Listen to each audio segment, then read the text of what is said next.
आज हम लोग का चैप्टर 1.3 है ना, निकाल लीजिए सभी लोग।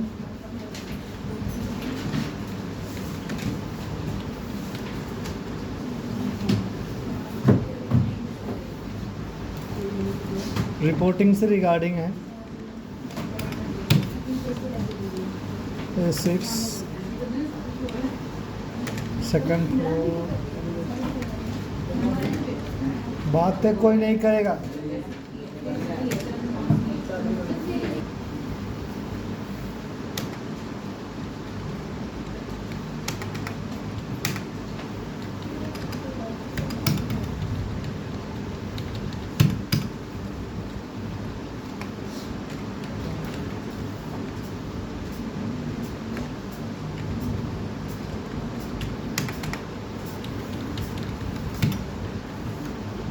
इस चैप्टर में आपको बोला गया है कौन कन्फर्मेशन, एक्सपोर्ट और इंपोर्ट डाटा और export balance sheet report in Excel and others format ले जाना है।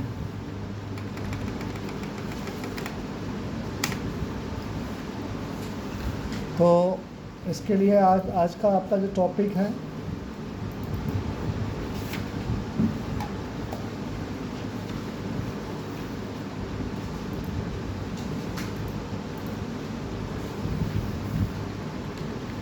चैप्टर 1.13 के अंदर आपका टॉपिक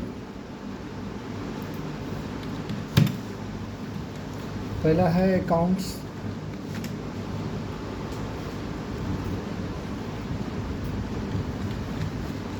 कंफर्मेशन। दूसरा टॉपिक है export,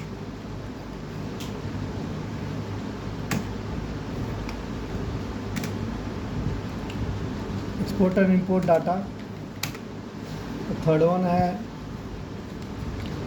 export balance sheet and profit loss account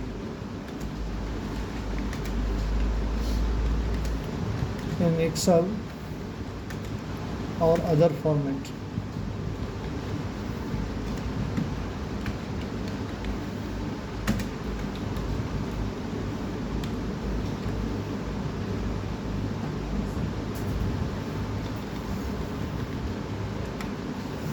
ठीक है। अकाउंट कन्फर्मेशन क्या होता है?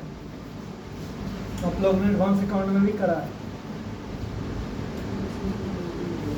जब आप अपनी लेजर्स अपने पार्टियों के लेजर से मैच करना चाहते हैं, फाइनल करना चाहते हो, तो अपने डेटर्स, क्रेडिटर्स, लोन, इनकी लेजर्स मंगवा के आप अपने अकाउंट्स के बैलेंस को कंफर्म करते हो।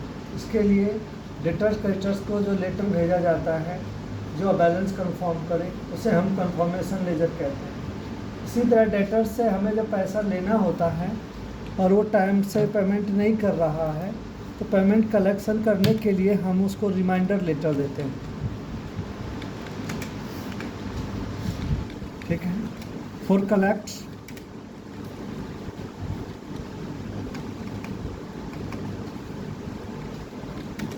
ड्यूज, जो भी आउटस्टैंडिंग, उसके लिए आप रिमाइंडर लेटर देते हैं।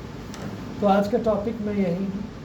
तो इसके लिए आपको ट्रांजैक्शंस करनी है, एंट्रीज करनी है। तो अकॉर्डिंग टू द असाइनमेंट पहले चलते हैं।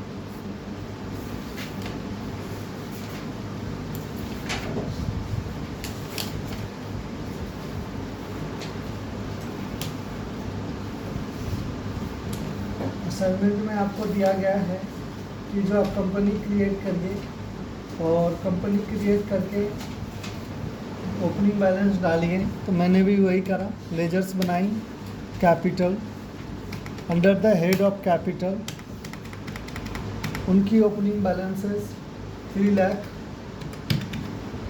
उसके बाद आपको बनाना है लोन फ्रॉम इंडियन बैंक, जो कि सिक्योर्ड लोन्स होगी। उनकी ओपनिंग बैलेंसेस हैं 1,22,000। और आपका फर्नीचर एंड फिक्चर्स, जो कि फिक्सेड है, उसकी ओपनिंग बैलेंस है 3,26,000। देन HDFC बैंक,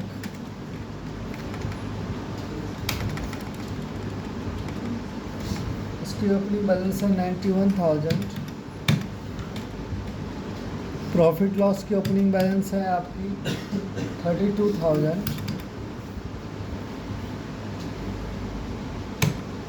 और कैश की बैलेंसेस हैं आपकी 12,000 और मोहन ब्रदर्स है जो कि सैंडी डेटर्स हैं, उसकी ओपनिंग बैलेंस है आपकी 25,000। इस तरह से बैलेंस शीट आपको बना के सेव कर दो। अब आपको बोला गया नेक्स्ट क्वेश्चन पे कि now put your following information in your company, pan number this, address this.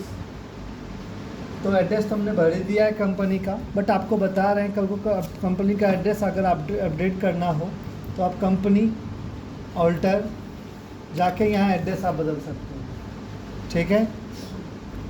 Even आप पैन नंबर देना है तो F11 में जाएंगे, अदर्स डिटेल्स में जाएंगे, कंट्रोल I से पैन डिटेल्स का ऑप्शन आएगा, यहाँ आप अपनी कंपनी का पैन नंबर फिल कर सकते हैं। ABGCR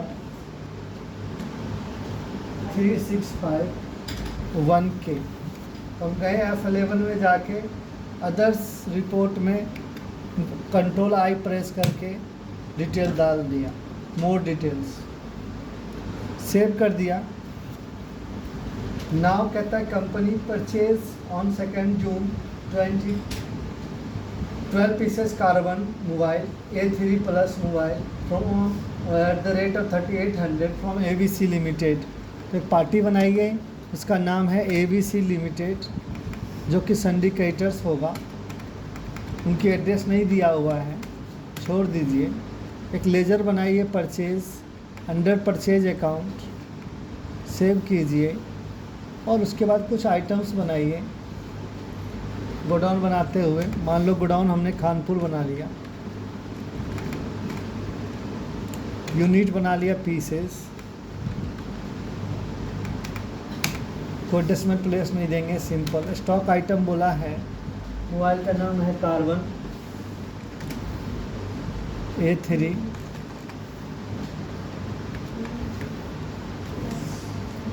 प्लस, यही है ना, अंडर पीसेस, सेव कर दिया। परचेज के लिए परचेज वाउचर में जाएंगे, F9 प्रेस करेंगे। अब डेट बदलेंगे, 2 जून बोला है और देखो ये अकाउंट मोड में है, कंट्रोल H करके इसका मोड आइटम इनवाइस कर दें। बिल नंबर आपको दिया है, नहीं दिया आप ले लीजिए। Then party ABC limited, purchase का लेजर आपने बनाया, आइटम आप बना रखे हो कार्बन फोन, क्वांटिटी आपको बोला है 12 और पीसेस बोला है 3800 के रेट से है और कोई एक्स्ट्रा चार्जेज लगी नहीं है। तो न्यू रेफरेंस करके नेशन लिखते हुए being goods purchase entry save कर दी, ठीक है सभी को। अब नेक्स्ट क्वेश्चन आपको कहता है कि on 2 April company receive 24,500 from Mohan brothers in full and final settlement by cheque number this. तो रिसीव किया तो रिसीव वाउचर F6 प्रेस कीजिए, डेट बदलिए 2 जून ही है, मोहन है, मोहन ब्रदर्स तो फुल फाइनल। तो देखो इसकी टोटल आउटस्टैंडिंग 25,000 था, प्रॉपर ले लिया, बिल बाय डिटेल नहीं थी, ऑन अकाउंट ले लिया। HDFC बैंक में पैसा डिपॉजिट करना है, चेक नंबर दिया है 125036 और बैंक का नाम दिया है कि ये चेक जो है SBI का है, तो स्पेसिफाइड बैंक नाम SBI यहाँ नाम डाल दीजिए, यहाँ लिख दीजिए being received a cheque from Mohan brothers against his dues final payment received, ठीक है जी, सेव कर दिया। नाउ कहता है alter your ledgers of Mohan brothers and update the following information. तो बैक स्पेस करिए, अल्टर करिए, लेजर मोहन ब्रदर्स, इन्होंने कहा इसका एड्रेस भरिए। एड्रेस है मोहन ब्रदर्स का 37 APC रोड कोलकाता। तो वेस्ट बंगाल से स्टेट हो गया। पिन कोड आपको दे रखा है, बोला कब से डेट होगा, अपडेट न्यू डेट डालिए, 1 अप्रैल से ही रखिए, ठीक है। बैंक डिटेल है नहीं, पैन नंबर पूछता है, पैन नंबर दे रखा है AVGCM 8569J। क्लियर है। पार्टी का पेमेंट पैन नंबर यहाँ डालती हैं, सेव कर दीजिएगा। नाउ कहते हैं company sold 8 pieces of carbon A3 mobiles phone @ this to Mohan brothers. तो वाउचर्स में आइए, F8 से सेल्स वाउचर होता है। डेट बोला है 1 जुलाई, आप 1 जुलाई F2 से डेट बदलेंगे। बिल नंबर आपको दिया है, नहीं दिया आप ले लीजिएगा बिल नंबर। पार्टी का नाम दिया मोहन ब्रदर्स, आप सेलेक्ट कर लीजिए, ये सब डिटेल है नहीं। सेल का लेजर नहीं है, बना लीजिए अंडर सेल्स अकाउंट। आप फ़ोन तो है ही कार्बन मोबाइल, कितने पीस बेच रहे हैं 8, 4600 के रेट से बेच रहे हैं और कुछ एडिशनल चार्जेस बोला नहीं है। तो न्यू रेफरेंस करते हुए नरेशन लिखे being goods sold to Mohan, ठीक है जी। तो यहाँ तक तो कोई प्रॉब्लम नहीं है आपको। इसी इनवाइस को प्रिंट करना चाहते हैं तो पेज अप करके Ctrl+P से आपको प्रिंट कर सकते हो। तो देखो प्रीव्यू किया और जेड से जूम करोगे तो ये इनवाइस निकल आएगी जो आपने सेल किया, ठीक। कल को ये इनवाइस आप चाहते हो कि PDF में चले जाए, JPG फॉर्मेट में, फिर मैं मेल करूँ किसी को, तो यहीं से एक्सपोर्ट का ऑप्शन है, एक्सपोर्ट कर लीजिएगा, ठीक है। करंट कहाँ पे करना है, JPG फॉर्मेट चाहिए तो कॉन्फ़िगरेशन कीजिए, क्या क्या और डिटेल आपको चाहिए, सीरियल नंबर, क्वांटिटी, सो रेट्स, जो ऑप्शन आपको चाहिए, गोडाउन का डिटेल्स, वो यस कर सकते हैं। विद एड्रेस तो एड्रेस भी आ सकता है। नरेशन लिखा है वो भी चाहिए तो वो भी लिख सकते हो, नहीं चाहिए तो नो। इनवाइस लिखा हुआ है, आप बदलना चाहते हो इसकी टाइटल तो बदल सकते हो। Even company name, bank detail company का आपको चाहिए, अकाउंट होल्डर का डिटेल, स्विफ्ट कोड वगैरह भरे हो तो सब आ जाएगा। पार्टी का कॉन्टैक्ट डिटेल्स, पार्टी का नेम एंड एड्रेस, पार्टी का पैन नंबर, तो सब आप यस कर सकते हो, ठीक है। JPG फॉर्मेट चाहिए या एक्सेल फॉर्मेट चाहिए, PDF फॉर्मेट चाहिए, आप यहाँ से बदल सकते हैं। JPG रखना है, PDF रखना है, PDF लीजिए। उसके बाद सिग्नेचर आपको डिजिटली यूज करना है तो डिजिटली साइन कर सकते हो, अदरवाइज नो ज़रूरत है। नंबर, पाथ कहाँ ले जाना है, सेलेक्ट ड्राइव करके भी आप जहाँ चाहते हो वहाँ ले जा सकते हो, ठीक है। फाइल का नाम अकाउंटिंग वाउचर आएगा, जो भी नाम रखना है रख सकते हो, अदरवाइज एक्सपोर्ट कर दीजिए। तो देखिए ये PDF में आ गया, किसमें आ गया, समझ में आ गई बात है। ये आप किसी को भी मेल कर सकते हो। तो ये फोल्डर कहाँ पे चली गई, तो मैंने इसको कहा था डेस्कटॉप पे एडवांस अकाउंट के फोल्डर में जाना। तो देखिए एडवांस अकाउंट में ये आ गई आपकी PDF, यही इनवाइस भेजा ना मैंने। तो ये इनवाइस आप टैली से दूसरे में एक्सपोर्ट, एक्सेल, PDF वगैरह में कर सकते हो। तो आपने एक्सपोर्ट करना सीख लिया एक तरह से इनवाइस वगैरह। इसी तरह कोई भी वाउचर्स, कल को कोई वाउचर में डिस्क्रिपेंसी आए, कोई कहे कि ये वाउचर मेरे को भेजिए उस वाउचर्स को डे बुक से आप ओपन कर सकते हो। जो भी वाउचर्स आपको बोला गया अप टू से डेट ले लोगे। मानो ये परचेज ही वाउचर्स में तुमको रेट की गलती लग रही है और तुम ठीक कराना चाहते हो अपने क्रेडिटर्स को, तो भेजना चाहते हो तो आप यहीं से एक्सपोर्ट कर लीजिएगा, जहाँ भेजना है करंट लेके फॉर्मेट बदल लीजिएगा, देन आप अपना लोकेशन दे के कन्फिग्रेशन से चले जाओ। ओके, तो ये थी ये एक्सपोर्ट की बातें साथ में। अब आपको बोला कंपनी ने export all masters and vouchers, आप सभी वाउचर्स को एंड मास्टर को एक्सपोर्ट कीजिए। ये चीज़ें आपको हम अपने बुक्स में भी दिखाए हैं। अगर आप चैप्टर ओपन करोगे तो एक्सपोर्ट डाटा के लिए पेज नंबर 189 के ऊपर आप अगर जाएंगे तो बोला है कि आप एक्सपोर्ट अगर डाटा करना चाहते हो तो पेज नंबर 89 में पहले कंपनी ओपन कीजिए, गेटवे ऑफ टैली में जाइए, चार्ट ऑफ अकाउंट्स में जाके लेजर एक्सपोर्ट कीजिए। लिखा हुआ है आपको, आप लोग अंडरलाइन कर लेंगे, कॉपी में लिखना है तो लिख लेंगे।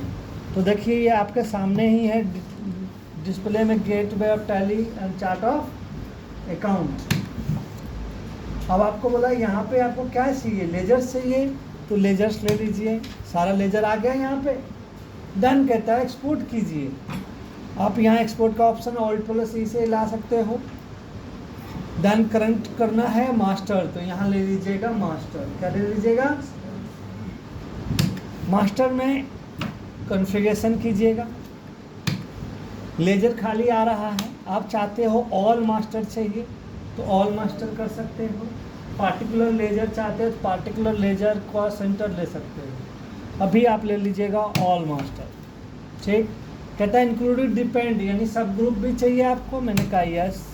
कहता है ओपनिंग बैलेंस के साथ चाहिए, तो ये अभी नहीं लेंगे। फॉर्मेट कौन सा चाहिए, तो जो डाटा इंटरचेंज के लिए जो फॉर्मेट है XML होता है, इसका ज़रूरत क्या है, क्यों डाटा हम एक्सपोर्ट कर रहे हैं मास्टर। जब आप किसी नए कंपनी में सेम डाटा आप चाहते हो, वहाँ आप क्रिएट नहीं करना चाहते, तो आप डाटा एक्सपोर्ट करते हो।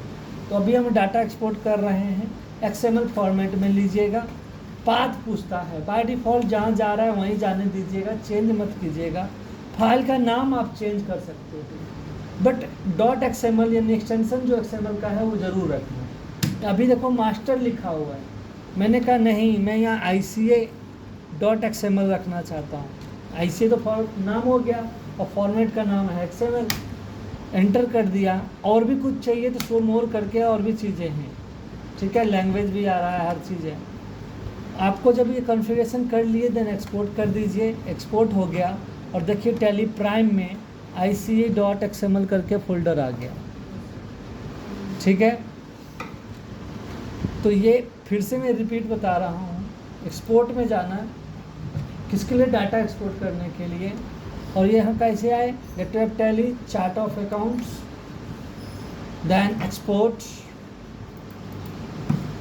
Master, sorry chart of account में पहले लेजर ले लीजिएगा, then export master, configurations, ledger लेना है लेजर, ऑल लेना है तो all masters, depend include the sub groups, XML format, कल कोई फॉर्मेट भी बदल सकते हो आप। XML लोगे और जो पाथ है वही रहने दोगे, फाइल का नाम बदल सकते हो। मैं बदल रहा हूँ ICA 123.xml, तो ये भी बन जाएगा। इस हिसाब से फॉर्मेट बन गई, फाइल का नाम हो गया, देन एक्सपोर्ट करिए तो देखिए यहाँ पे ICA 123 नाम से भी आ गया। ठीक है, तो ये चीज़ें आपको ध्यान रखना। देखिए फाइल का फॉर्मेट का नाम भी लिखा हो। तो ये थी डाटा भेजना। अब आपको ट्रांजैक्शन भेजना है, तो ट्रांजैक्शन कैसे भेजेंगे, तो डिस्प्ले में जाएंगे। और ट्रांजैक्शन होती कहाँ है, डे बुक में होती है ना, जो एंट्री करते हैं हम लोग, तो डे बुक में जाइए। Alt F2 से डेट बदल लीजिए, जब से जब तक का लेना है।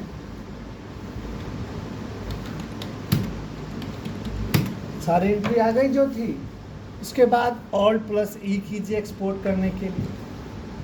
ठीक है, अब यहाँ पे आपको क्या करना है, ट्रांजैक्शन ले जानी है ना, तो यहाँ ले लीजिएगा ट्रांजैक्शन। पूछता है ऑल वाउचर्स, पीरियड भी दिया, बैक स्पेस करके कॉन्फ़िगरेशन कीजिए। कहता है डिपेंड मास्टर, वो भी कब से, तो ये जुलाई ले रहा है, आपको शुरू से चाहिए तो 1 अप्रैल ले लीजिए, पूरे मार्च तक लेना है पूरा मार्च लिख लीजिए, पीरियड आपने डिसाइड करना है। फॉर्मेट XML लीजिएगा, बात अपने आप आ रहा है।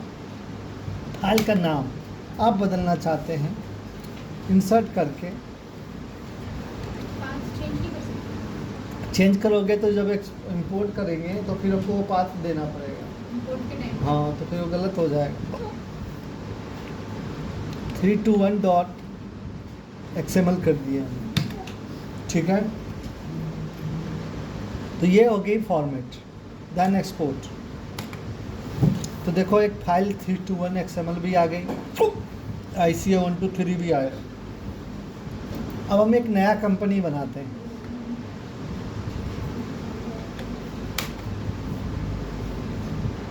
क्रिएट,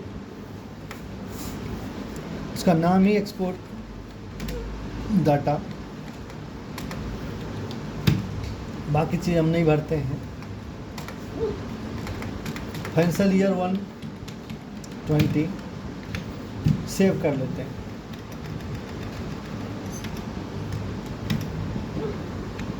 ठीक है, यहाँ तक आप एक्सपोर्ट किए थे। अब आपको क्या करना है, इंपोर्ट। तो वो भी बुक में देखिए, पेज पलटिए, 189 आपको बताया था एक्सपोर्ट से इंफॉर्मेशन। इंपोर्ट करने के लिए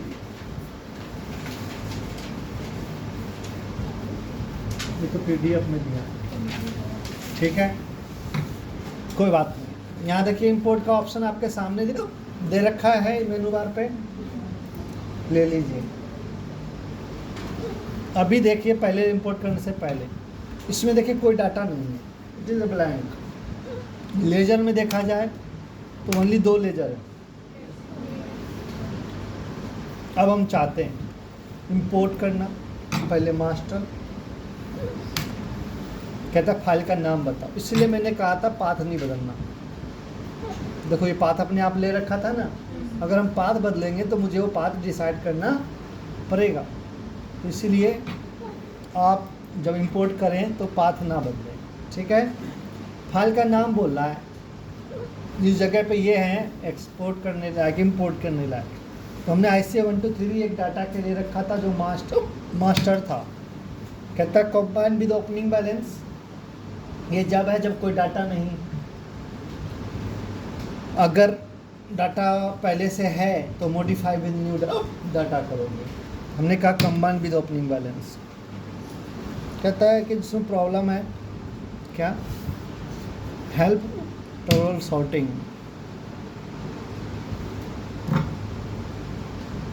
इंपोर्ट मास्टर ICA 123.xml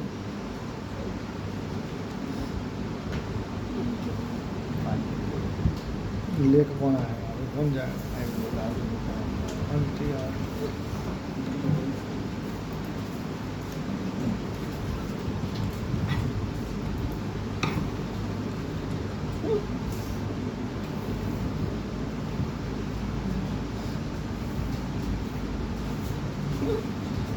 इस कंपनी का भी 20 है जो मैंने बनाया था।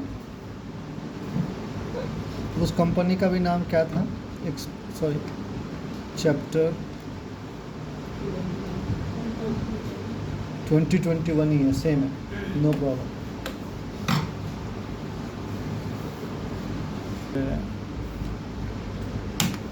तो हम एक्सपोर्ट करने जा रहे हैं नया डाटा पहले न्यू कंपनी में।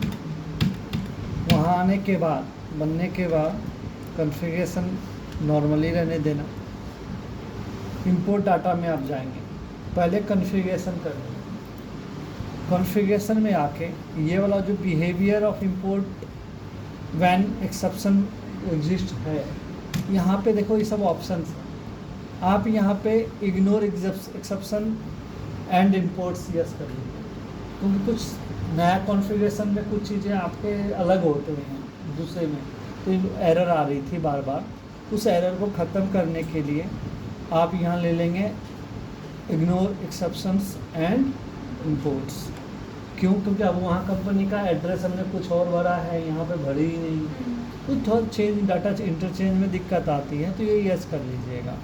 जब इसको यस कर लेंगे आप लोग, देन इंपोर्ट करेंगे। ऑल्ट ओ से इंपोर्ट होता है मास्टर ICA 123, और सॉरी जल्दी हो गया, और मास्टर में जाके मॉडिफाई विद न्यू डाटा कर दीजिए, यानी जो डाटा नहीं है वो मुझे दे दीजिए। तो आप देखेंगे कि बैलेंस शीट में ये कंपनियां जो नई कंपनी बनाई उनमें तो ये नहीं बनाया था ना हमने, उसमें वो डाटा आ गए। इसी तरह ये तो हुई डाटा जो लेजर्स बने हुए हैं, ओपनिंग बैलेंस लास्ट ईयर के आ गए। मेरी ट्रांजैक्शन अभी डे बुक में देखिए एकदम ब्लैंक है।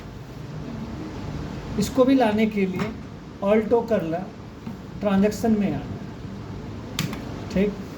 अब हमने इसमें नाम रखा था 321, क्या रखा था? .xml डे बुक के लिए, ये आ गया। अब देखो यहाँ डेट आ रहा है ना।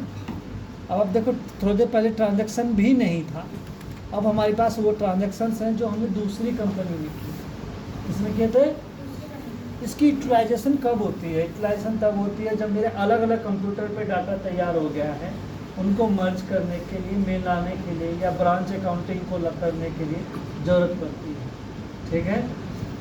तो या आप मानो किसी नई कंपनी में बार बार लेजर बनाना पड़ेगा, तो आप चाहते हो कि वहाँ का क्लोजिंग ना ओपनिंग के रूप में मुझे सारे लेजर्स मिल जाए, दोबारा लेजर बनाना ना पड़े, तो आप ये इंपोर्ट एक्सपोर्ट का ऑप्शन यूज कर सकते हो, ठीक है।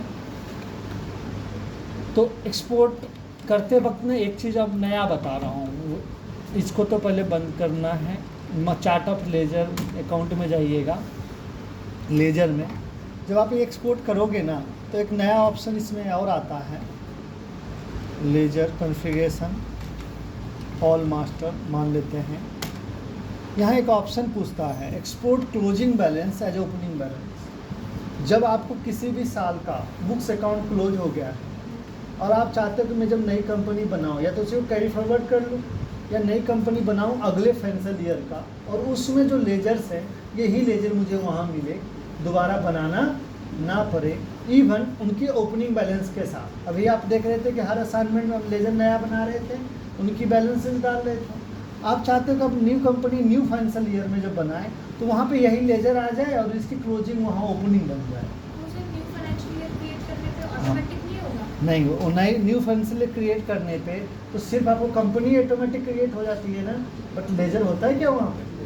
ओनली 2 लेजर बाय डिफ़ॉल्ट आपको मिलती है, कैश और पीरियड। एक कंपनी है 21-22 में सारा एंट्री हो गया, अब 22-23 का फाइनेंशियल ईयर बनाऊंगी तो वो पुराना लेजर शो ही नहीं करेगा। अगर कंपनी नया बनाओगी और 22-23 में बनाओगी तो पुराना लेजर कैसे आएगा? ये कंपनी नहीं बना रही, चेंज करना, वो चेंज कहते हैं, हम कह रहे क्रिएट करना। मतलब फाइनेंशियल ईयर नेक्स्ट वाला क्रिएट करूंगी, हाँ, सेम कंपनी में आ जाएगी, मिलेगा, मिल जाएगा। लेकिन उसमें एक एरर होती है, कहीं गलती से फिर से बैक डेटेड हो गई और एंट्री डल गई तो पूरा बैलेंस शीट भी कट जाएगा। इसलिए लोग सेपरेट करते हैं। जब सेपरेट करोगे तो क्या करोगे? करंट का लेजर नेक्स्ट में भेजना है तो आप क्या करोगे? Export balance as a opening balance, इसको यस कर दो। तो पूछता है कौन सा डेट का, तो जो फाइनेंशियल ईयर क्लोजिंग होगा वही लेगा ना आपका। तो मानो यहाँ पर हमने डेट डाल दिया 31 मार्च 20 तक का, 21 तक का, ठीक। तो ये क्लोजिंग डेट क्या बन गई?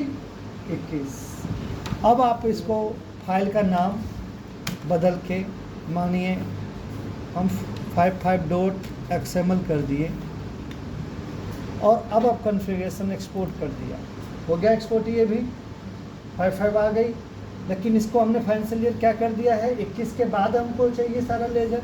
तो अब एक कंपनी बनाओ नया टैली में, फिर से इसको बंद करके कंट्रोल F3 से हमने नया कंपनी बनाई, न्यू टैली मान लेते हैं दिल्ली। इसकी फाइनेंशियल ईयर हमने डाला 1/4/21 डाला, पहले वाला क्या था 1/4/20 था ना, अब हमने 21 डाला। इसमें आप देखिए बैलेंस शीट में अभी भी इसकी लेजर नहीं है कुछ भी, बट अब हम चाहते हैं कि जो लास्ट ईयर का 20-21 वाला ख़त्म हुआ वो लेजर यहाँ पे आ जाए। तो वही इंपोर्ट ऑप्शन लीजिएगा, पहले कॉन्फ़िगरेशन से चेक कर लीजिएगा कि मेरा इग्नोर वाला ऑप्शन यस है या नहीं है तो फिर आप इंपोर्ट ऑल्ट ओ करके मास्टर ये लीजिएगा, तो क्या नाम रखा था हमने, 5 रखा था ना। और यहाँ पे लीजिएगा क्या लेना होगा, मॉडिफाई विद न्यू डाटा। यहाँ भी आ गई, बैलेंस शीट सारा आ गया। लेकिन अब देखो इसका बैलेंस शीट कब से हुआ, अप्रैल 21 के अकॉर्डिंग। अब मैं अंतर दिखाता हूँ तुमको दोनों में, टैली द्वारा ओपन कर रहा हूँ।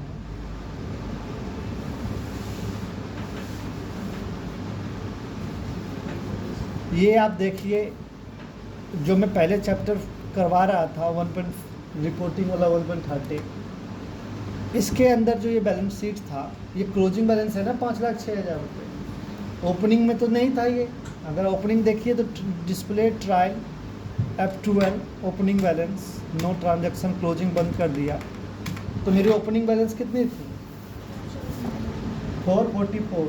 बट मेरी ट्रांजैक्शन के कारण जो मैंने ये सेल परचेज की एंट्री करी, इनके कारण अब मेरी बैलेंस शीट कितनी आ रही है, 5,06,000। इसमें अगर हम देखें तो कैश बैलेंस हमारा उतना ही था। बैंक बैलेंस देखें तो पहले 91 था, 25,000 बढ़ने के कारण कितना हो गया। अब देखो नई कंपनी जो आपने एक्सपोर्ट जिसमें करी, उसमें बैंक बैलेंस ओपनिंग के रूप में 116 आ रहा है, क्लोजिंग के रूप में नहीं आ रहा है ना। तो यहाँ फ़ायदा क्या हुआ, जब हम नई कंपनी बना के न्यू फाइनेंशियल ईयर को कैरी फॉरवर्ड करेंगे तो हम सेपरेट बना के चलेंगे। तो हम क्या करेंगे, ओल्ड कंपनी का डाटा को एज ए क्लोजिंग ट्रांसफ़र कर लेंगे और न्यू में इंपोर्ट कर लेंगे। तो लेजर्स बनाना हमको नहीं, इससे टाइम सेविंग है। और फ़ायदा क्या होगा, सो देखो, मानो इस साल में भी मैं सेल करता मोहन का, तो मैं सेल में आके मोहन का लेजर बनाता। अब मुझे तो वो मोहन का लेजर बनाने की ज़रूरत नहीं पड़ेगी। तो बहुत से लेजर्स हमारे को ऑटोमेटिकली मिल जाएंगे ट्रांसफ़र हो। ठीक है, तो एक्सपोर्ट इंपोर्ट सीख गए आप लोग। इसी तरह अब एक्सपोर्ट इंपोर्ट आप सीखो बैलेंस रिपोर्ट को एक्सपोर्ट करना। इस बैलेंस शीट को हम चाहते हैं कि PDF में भेज दें, JPG में भेज दें, उसको कैसे करेंगे। तो यही बैलेंस शीट में जाइएगा या PL में जाइएगा, जिस भी रिपोर्ट को आप एक्सपोर्ट करना चाहते हो, पीरियड ले लीजिएगा जब से जब तक चाहते हो। रिपोर्ट हमेशा पीरियड का होता है। उसके बाद एक्सपोर्ट करने के लिए एक्सपोर्ट का एक ही की है, Alt+E। आपसे पूछता है करंट भेजना है, तो यस करंट ही भेजना है, यही भेजना है। बट XML फॉर्मेट में नहीं, आपको दूसरा चाहिए तो कन्फिगरेशन कीजिए और आप शो मोर कर लीजिएगा। जो जो ऑप्शन चाहिए, रिपोर्ट डिटेल में चाहिए, वर्टिकल बैलेंस शीट चाहिए कि हॉरिजॉन्टल चाहिए, लायबिलिटी की एसेट चाहिए या एसेट लायबिलिटी बदल सकते हो आप। ठीक है, वर्किंग कैपिटल चाहिए, जैसा आपको चाहिए वो यस कर लीजिएगा। फॉर्मेट आप बदलना है, फॉर्मेट आप JPG चाहते हो, JPG को जैसे ही JPG लिया तो देखो फाइल का साइज, उसका नाम और इसके फॉर्मेट के आगे देखो bc.jpg बन गया ना इसका एक्सटेंशन। आप यहाँ पे नाम कुछ और रखना चाहते हो तो आप CJPG हमने कर दिया, तो यही बन गया। अब आप एक्सपोर्ट करिए तो देखिए किस में आ गया। ये क्या हुआ, किसी को मेल करना है तो ये ऑटोमेटिक ये फाइल हम किसी को मेल कर सकते हैं, टैली का डाटा भेजने की ज़रूरत नहीं। समझ में आ गई बात है। तो ये आपको एग्ज़ाम में बोलेगा कि आप अपने बैलेंस शीट को एक्सपोर्ट कीजिए PDF या JPG के अपने फोल्डर में, तो आप कर दीजिएगा। अभी देखो मैंने फोल्डर नहीं बदला ना, अब मैं चाहता हूँ एड्रेस बदलना। यही है एक्सपोर्ट, करंट इंफॉर्मेशन, कन्फिगरेशन। और ये पाथ था C ड्राइव, तो C ड्राइव में ले गया। मैं चाहता हूँ मेरे डेस्कटॉप पे आए, सेलेक्ट डेस्कटॉप, मेरे एडवांस अकाउंट के फोल्डर में ले लिया। तो अब मैं जब एक्सपोर्ट करूँगा तो ये मेरे पास जाएगा सेम, लेकिन देखिए कहाँ पे मिलेगा। ये फोल्डर था तो कि यहाँ पे B सीट आ गया ना इधर। तो ये एग्ज़ाम में आपको करना है, इसके नंबर्स होते हैं। ठीक है, तो एक्सपोर्ट भी कर लेंगे। तो चलो आपको आज हमने डाटा एक्सपोर्ट करना सिखा दिया, इवन रिपोर्ट भी एक्सपोर्ट करना सिखा दिया। तो कोई भी रिपोर्ट ले सकते हो। मैंने तो अभी एक बैलेंस शीट करके दिखाया आपको। आप चाहो कोई कहे कि मोहन का लेजर मुझे भेज दो और आप चाहते हो एक्सेल में भेजना या JPG में, तो लेजर कहाँ देखते हैं, डिस्प्ले में, अकाउंट बुक में लेजर। और जान जो भी पर्सन का लेजर लेना है वो लेजर ले लेंगे मोहन। फिर पीरियड ले लेंगे, कब से कब तक का, सारा लेजर आ जाएगा। अब एक्सपोर्ट करना है तो एक्सपोर्ट करते हैं। पूछा करंट लिया, डिटेल चाहिए, कॉन्फ़िगरेशन करो, नरेशन भी मुझे चाहिए, वाउचर का बिल वाइज रिपोर्ट चाहिए, इन्वेंट्री डिटेल, पेमेंट का मोड, बैंक डिटेल, जो भी ऑप्शन आपको चाहिए you can click on. Contact details चाहिए, जेपीजी फॉर्मेट कहाँ ले जाना है, वो फाइल का पाथ आपको देना है, वो आप अपना यूज कर लीजिए। ठीक है, टैली जेपीजी लिख रहा है, जाने दो, नाम बदलना है बदल सकते हो। एक्सपोर्ट। अब देखो यही मोहन का लेजर हमारे को किस में मिल गया, जेपीजी में मिल गया ना। ये मैं किसी को ईमेल करना है तो ये फाइल अटैच करके भेज दूंगा ना, टैली भेजने की जरूरत नहीं। समझ में आ गई। तो जैसे ये जेपीजी में भेजा, इसी तरह से आप इसी को ऑल्टी करके एक्सेल भी कर सकते हो। करंट करना, कॉन्फ़िगरेशन, और ये जो फॉर्मेट आपने देखा जो जेपीजी था उसको बदल के यहाँ क्या कर लेंगे। ठीक है, अब एक्सेल हो गया तो एक्सेल सीट हो गई। अब एक्सपोर्ट कीजिए तो देखिए ये एक्सेल में खुला। ओके, तो आप फॉर्मेट्स बदल सकते। क्लियर होगी सभी को एक्सपोर्ट इंपोर्ट से regarding.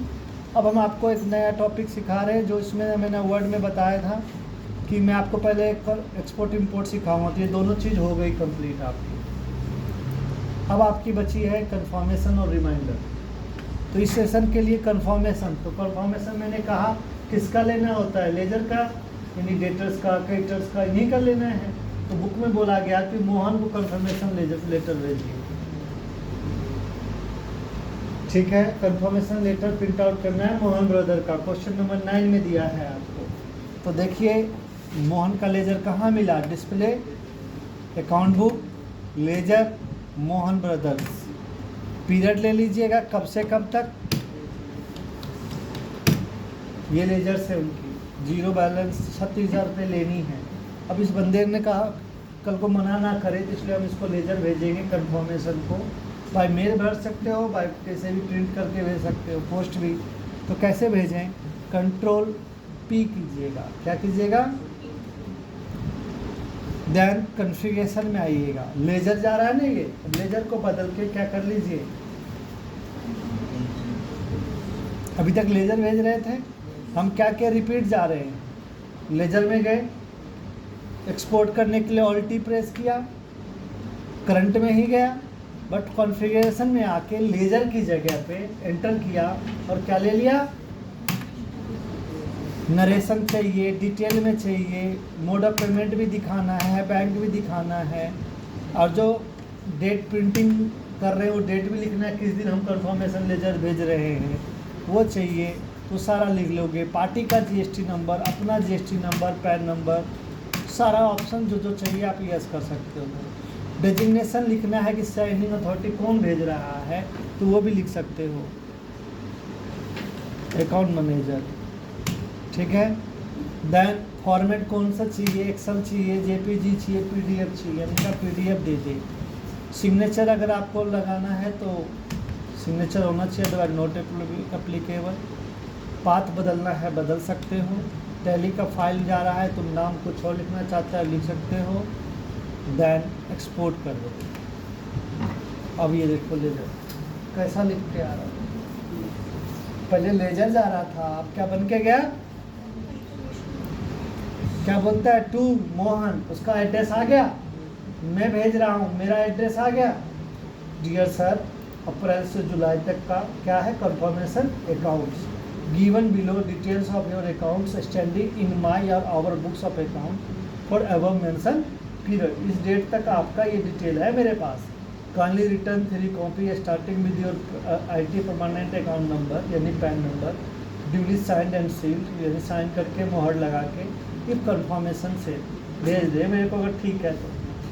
Please note that if you no reply received from your within a fortnight, 15 days में आपका कोई रिप्लाई नहीं आया, it will be assume that you have accepted balance on below. मैं मान लूँगा कि आपने, आपको जो रिपोर्ट भेज रहा हूँ यही बैलेंस आपने एक्सेप्ट कर लिया है, मैं अपना साइन करके उसको भेज दूँगा। तो देखो कंपनी का भी पैन आ रहा है, उसका भी आ रहा है। ये हुई कंफर्मेशन लेटर। इससे क्या होगा, ये बैलेंस हम अपने बुक में कल को कैरी फॉरवर्ड कर सकते हैं। अगर वो सेम हुआ तो उसको डिफ़िकल्ट लगेगी। मैंने डिटेल भेजी है कि पैसा कब दिया, ओपनिंग कितनी थी, मैंने सेल क्या किया, सारा आ रहा है ना, वो आके मेरे से यहाँ चेक करवाएगा। तो ये थी कंफर्मेशन भेजना। आप किसी भी लेजर का भेज सकते हो, मेल कर देना प्रिंट होने के बाद। अब इसी तरह ये पर्सन पैसा नहीं दे रहा है मेरे को, 35,000 रुपये लेने दे नहीं रहा, तो कंफर्मेशन है तो बैलेंस कंफर्मेशन है, पैसा तो मैंने मांगा ही नहीं, तो देगा क्यों? तो मांगू कैसे? उसे कहते हैं रिमाइंडर लेटर देना। तो कैसे दोगे? डिस्प्ले में जाना, रिमाइंडर मतलब आउटस्टैंडिंग है तभी ना देंगे वो, स्टेटमेंट ऑफ अकाउंट्स में जाइएगा, आउटस्टैंडिंग लेजर्स, जो भी पर्सन है आ जाएंगे। मोहन कह रहा देखो इससे इतना पैसा लेना है, नहीं दिया इसने, तो आप फिर से वही काम, export, current, configuration, ledger outstanding लिख रहा है, एंटर कीजिए। यहाँ पे क्या लिख दीजिए, कहते कब तक का। मैंने कहा चलो कुछ भी ये डेट आने दो, 10 दिन का ले लेते हैं, ठीक है। सारा आ रहा रिमाइंडर, रिमाइंडर में लैंग्वेज क्या होगा सो भी पूछ रहा है, आप एंटर करो तो ये लैंग्वेज उसमें लिखा हुआ है क्या, given below is the detail of your accounts outstanding against your name in our books as given dates. We request, इसमें के बाद आपको कुछ भी लिखना है तो यहाँ दूसरा पैरा पे एंटर करिए, लिखा we request you to take immediate steps for settling the overdues below and oblige. भाई जल्दी दे दो पैसा। अगर आपको इसमें थोड़ा हार्ड लैंग्वेज करना है तो एंड में आके आप लिख सकते हो ills interest 12% per month will be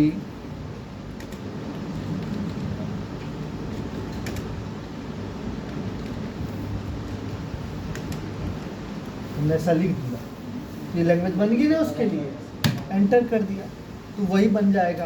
कहता है so on dues, overdues, post dated cheque दिया है तो वो भी ले लो, बैंक डिटेल है तो वो भी ले लो, बैंक का नाम, अपना बैंक का नाम दे दो, ठीक है। कॉन्टैक्ट डिटेल्स, कौन भेज रहा है, अकाउंट मैनेजर भेज रहा है, पीडीएफ चाहिए पीडीएफ लो, जेपीजी चाहिए जेपीजी लो, बदल सकते हो आप, तो कहाँ लेके जाना है, फाइल का क्या नाम रखना है, सब आ रहा है। अब यहाँ से बाहर आइए, एक्सपोर्ट कीजिए, देखिए अब क्या लिखा है,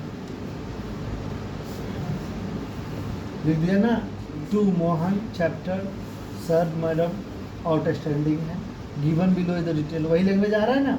अब ये लेटर जब मैं उसको भेजूँगा पूरा डिटेल आ रहा है, देखो 38-36,000 देना है और अपना बैंक का डिटेल भी भेज दिया, तो बंदा मेरे को पेमेंट कर देगा और ये मेरे रिपोर्ट में लगा रहेगा, ठीक है। दो देखो निकल के आई है, 2 लेटर, एक अपने पास और एक सर को, ये ना कहे तुमने तो भेजा नहीं, ठीक है, समझ में आ गई। तो रिमाइंडर किसको देंगे, जो हमें पेमेंट नहीं कर रहा है आउटस्टैंडिंग के लिए। तो कैसे गए, मैं एक बार और दिखा रहा हूँ। आपको रिमाइंडर देना है तो डिस्प्ले में आके, डिस्प्ले और मोड में जाएगा वेब टैली में, स्टेटमेंट ऑफ अकाउंट में, आउटस्टैंडिंग में जाने के बाद लेजर से जाओ, पेबल रिसीवेबल कुछ भी ले सकते हो, लेजर से ही गए, जो लेजर है जिनको देना है उनको पकड़ा और उसके बाद एक्सपोर्ट कर दिया। ये तो मैं एक्सपोर्ट कर रहा हूँ, प्रिंट भी कर सकते हो, कंट्रोल पी से प्रिंट, कॉन्फ़िगरेशन, लेजर की जगह पे रिमाइंडर लेटर, लैंग्वेज आप जानते ही हो बदलना है तो, और उसके बाद आप प्रिंटर तो एक ही लगा हुआ है, प्रिंट कर दीजिए तो प्रिंटर में चला जाएगा, ठीक है। तो प्रिंट भी कर सकते हैं और भेज भी सकते हैं। तो आज का टॉपिक में मेरे पास ये दोनों था, दोनों करा दिया आपको। आज यही प्रैक्टिस आप लोगों को करनी है, रिमाइंडर भेजना है, रिपोर्ट करना है, एक्सपोर्ट करना है, इंपोर्ट करना है। ध्यान रखना खाली एक्सपोर्ट में, क्योंकि टैली में एक नई बातें आ गई, देखा मैंने आज, इग्नोर वाला, वो आप ज़रूर एक्सपोर्ट करते वक्त, ये इंपोर्ट करते वक्त कॉन्फ़िगरेशन करके, ये देखो स्टॉप आ रहा है ना बार बार, स्टॉप इंपोर्टिंग, इसको बदल के क्या कर देना है, इग्नोर। ये लिख लो चाहे याद कर लो, इट्स योर चॉइस, नहीं तो बार बार वो एरर आएगा जब आप करो। क्लियर है? ओवर।